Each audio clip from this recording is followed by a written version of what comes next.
Hello everyone, if you're new here, welcome. My name is Keisha and today I'm going to be talking about all the books that I hope to read in May.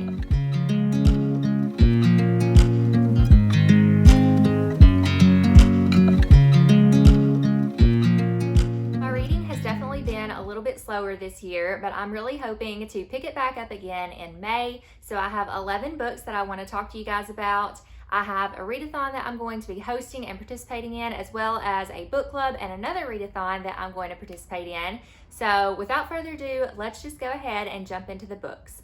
So the readathon that I'm hosting is a spooky middle grade readathon that takes place from May 1st to May 7th, and that is Boookathon. So there are 3 prompts for Boookathon, and the first one is to read a book with a cat on the cover. So for that prompt, I have 2 graphic novels. I have Cat's Cradle by Rioux. This one is The Golden Twine. It is going to be the first book in this series, and it follows a street urchin who has always been fascinated with monsters, and she lives in this caravan camp, and one day a new wagon comes in and she thinks there may be a monster inside. The second book that I want to read with a cat on the cover is a graphic novel adaptation of Bunnicula by James Howe and Deborah Howe, and this is adapted by James Howe and Andrew Donkin and illustrated by Stephen Gilpin. Bunnicula is a book from my childhood that just gives me all the nostalgic vibes, and it follows this cat and dog duo that's family ends up taking in a bunny, and they feel like the bunny might actually be a vampire. The next prompt is to read a book about something that scares you, and as someone who tends to be a little bit of a hypochondriac, I do worry about medical things sometimes, whether that's justified or not.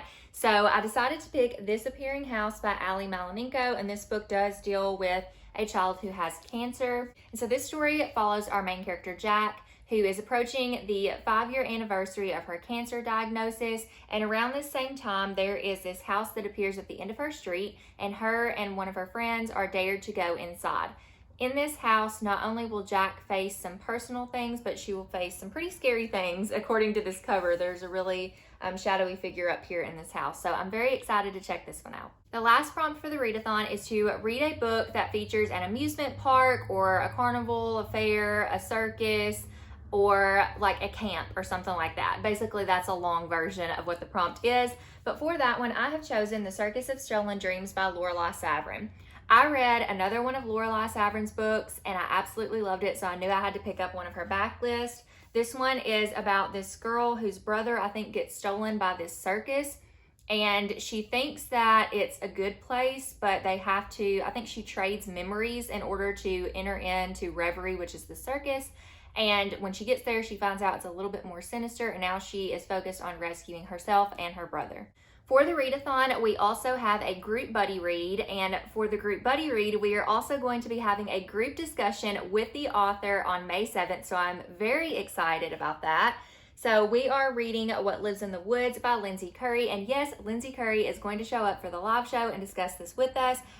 We're really just going to be doing a Q&A for the first half with her, and the second half we'll talk a little bit more in depth about this book. But this book takes place in the woods of Michigan. There is Woodmore Manor that's up there, and I think this girl's father is trying to restore it. So when they arrive, Jeannie, the main character, is immediately spooked by the creepy house and the rumors of what lives in the surrounding woods. Legend says the forest is inhabited by prowling creatures with glowing eyes that prey on campers who are never seen again. From what I can tell, this book also has shadowy figures, a strange ticking sound in the walls, and a mannequin that has a mind of its own. So it definitely sounds super spooky and terrifying. I also have a book club that I'm going to be participating in this month. It is hosted by my friend Jordan from Bookish Gem, and it is a Court of Fables fantasy book club. This month, Jordan chose 2 books to read, and I am going to try to read one of them with the book club. It is a bit chunky, and it's a fantasy, obviously, so fantasy books tend to be a bit chunkier. But I've really been interested in this one because I've heard nothing but great things about it, and everybody seems to love it. It is The Serpent and the Wings of Night by Carissa Broadbent. I think this is an author that's really starting to get a lot more hype, and this one follows vampires, which I'm not gonna lie, I'm not a huge vampire person. I did have my Twilight era as a child, but I'm very well past that. But the hype around this one is very, very high, and I've had a lot of friends that have read and really enjoyed it and compared the writing of this to Sarah J. Maas, which we all know that That's kind of a touchy thing to do anyways because SJM is just queen, but I do want to give this one a try. It says, human or vampire, the rules of survival are the same. Never trust, never yield, and always, always guard your heart. The adopted human daughter of the Nightborn vampire king, Rioux, carved her place in a world designed to kill her. Her only chance to become something more than prey is entering the Kajari, a legendary tournament held by the goddess of death herself. But winning won't be easy against the most vicious warriors from all three vampire houses. To survive, Rioux is forced to make an alliance with a mysterious rival. Everything about Rain is dangerous. He is a ruthless vampire, an efficient killer, an enemy to her father's crown, and her greatest competition. Yet what terrifies Rioux most of all is that she finds herself oddly drawn to him. But there's no room for compassion in the Kajari. War for the throne of House of Night brews, shattering everything that Rioux thought she knew about her home. And Rain may understand her more than anyone, but their blossoming attraction could be her downfall in a kingdom where nothing is more deadly than love. So I think this also has a little bit of Hunger Games vibes as well. So hopefully I will enjoy this one as much as everybody else has. Then closer to the end of the month, my friend Jordan is also going to be hosting a Romanceathon, Readathon in celebration of her birthday, which is earlier this month. I don't remember the exact dates, but I will drop them down in the description below if you're interested in participating. She does have 3 reading prompts for this readathon. The first one is to read a book with pink on the cover. The second one is to read a sports romance because she is a sports romance girly and loves all of that. And I've actually not read a lot of those or any of those really, I think. So this is going to be my first. And then the third one is just a book of choice. So I'm using one book to fill all the prompts just to make sure I can complete it. And I'm going to read My Phony Valentine by Courtney Walsh. Courtney Walsh is one of my all-time favorite authors. I've only read one of her books, but her romance is really sweet and clean, and I really admire that about her. And her writing is also peak. Her banter is incredible. I did start this one back in February, but it doesn't have to be read around Valentine's Day. It's not heavy on the Valentines, just like her Christmas book that I read and loved wasn't super heavy on Christmas. So I'm going to give this one another try. I just didn't have time to read it back in February, but I remember that like 5 pages in, I was already laughing out loud. So it says, a chance meeting, a hunky hockey player, a fake romance, hardly an ordinary day in the life of Poppy Hart. I'm very excited to hop into this one. Then I have a couple of more summery books that I'm adding to my list. I know it's still spring, but to me, like I think because of the school year, school ends in May, summer starts in May, school starts in August, summer ends in August, and fall starts. So in my head, even though the seasons are kind of still different on the calendar, in my heart, they have shifted. So I'm going on vacation pretty soon, and I wanted to take a couple of books with me. So these are the 2 that I narrowed down to. I don't know if I'm going to get to both of them, but they both scream summer to me and also just vacation reads. So the first one that I have is Every Summer After by Carley Fortune. This book took everybody by storm last year, or BookTube by storm last year.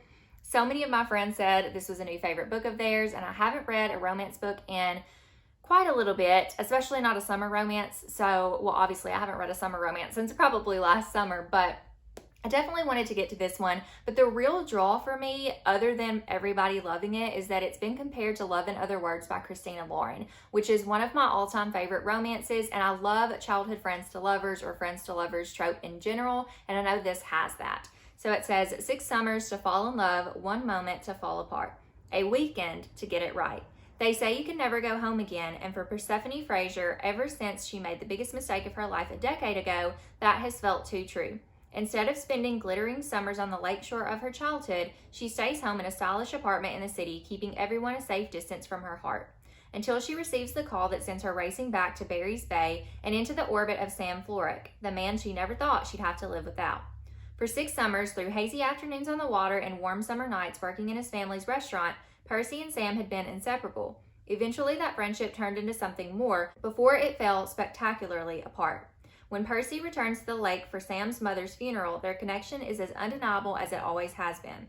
But until Percy can confront the decision she made, they'll never know whether their love is bigger than the biggest mistakes of their past. Told over the course of 6 years and 1 weekend, Every Summer After is a gorgeously nostalgic look at love and the people and choices that mark us forever.